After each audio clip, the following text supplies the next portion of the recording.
Здравейте, аз съм AI Mimi и ще ви помогна със следващото ръководство за използване на софтуера на Planet. Въведение в интерфейса. Интерфейса използва съвременните концепции за дизайн на софтуер, като навигацията между екраните става от страничната лента за навигация.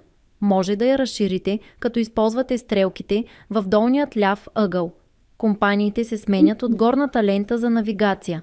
До името на компанията се виждат трите имена на потребителя, като служи и за навигация между екраните. В лентата с бутони са изнесени всички действия, които може да извършвате за всеки различен екран. Лентата с бутони е винаги видима. В основната част на екрана таблиците са разделени в табове. В зависимост от ролята, която има вашият потребител, може да виждате повече или по-малко функционалности от софтуера. Може да се обърнете към администратора на акаунта ви, ако липсват определени права.